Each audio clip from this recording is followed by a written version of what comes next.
Chinese Navy ships seen off the coast of Alaska in recent days came within 12 nautical miles of the U.S. coast, making a rare entry into U.S. territorial waters.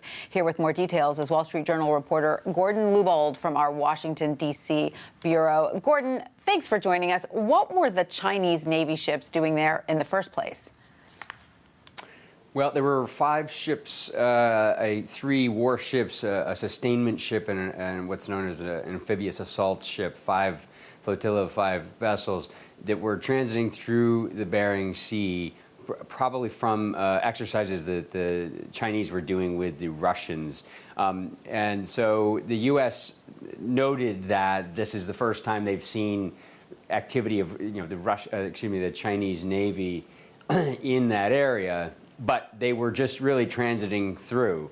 They were not, U.S. officials were very quick to say that there was no threatening activity or posture that they were posing, but that they were just headed through. So they were just headed through, transiting, but yet they must have known coming within 12 nautical miles would raise some eyebrows. Right. So there were a few different things kind of in the margins here. One is President Obama was in Alaska at the time highlighting climate change. And then there's a leadership, the leaders are getting together in Washington later this month. So there's kind of a couple interesting factors when it comes to the timing of it. Yeah, certainly they knew. I think that the transiting through the Aleutian Islands, and then what we know now is through U.S. international waters, again, according to the law of the sea, conventional sea laws, that this is what nations do all the time. So this is kind of a first step in terms of not only seeing this flotilla pass through there, but also the Chinese essentially complying with the way other nations transit their ships through international waters. So this was all done according to protocol, and many experts say, or many officials say, that this Chinese passage could be seen as a positive step. And yet, China strongly protested when a U.S. Navy surveillance jet that flew close, but not even within 12 nautical miles, to those artificial islands that China has been building in the disputed South China Sea, correct? So is there a little bit of hypocrisy here? Right. Well, so it's interesting, and this is it's an interesting dynamic, and we'll see how it unfolds. That's all you've said is absolutely true, and I don't think U.S. officials expect that suddenly China will stop protesting similar navigation, surface navigation or air navigation in their region.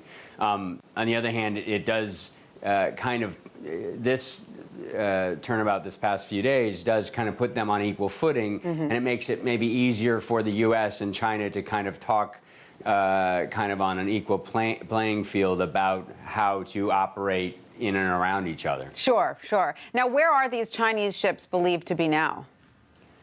So they are in the Pacific. I just talked to somebody earlier this morning, and they are out of the area, out of in international waters, out of the U.S. area, and going into the Pacific. Now, were they engaging in war games earlier with Russia? Was that part of what was happening? They were in some naval exercises, as I understand it, earlier in the year, last month or so. But what we saw was from what we understand our reporting thus far, there was no live fire exercises going on during this period, and nothing, as I say, threatening or kind of out of the norm for any nation to send its ships through there. So, in that regard, it was kind of a positive step. Now, see, there are other instances where U.S. In one case, a different episode where the U.S. are flying a surveillance aircraft near somewhere over the Pacific near China's coastline, and a Chinese fighter was doing maneuvers around the plane in a very dangerous way. And that's the kind of thing that the U.S. feels very concerned about. This was an example of just kind of a normal interaction, really. Right. All right. Well, that's reassuring to hear. And thank you so much, Gordon, for that. Thank you.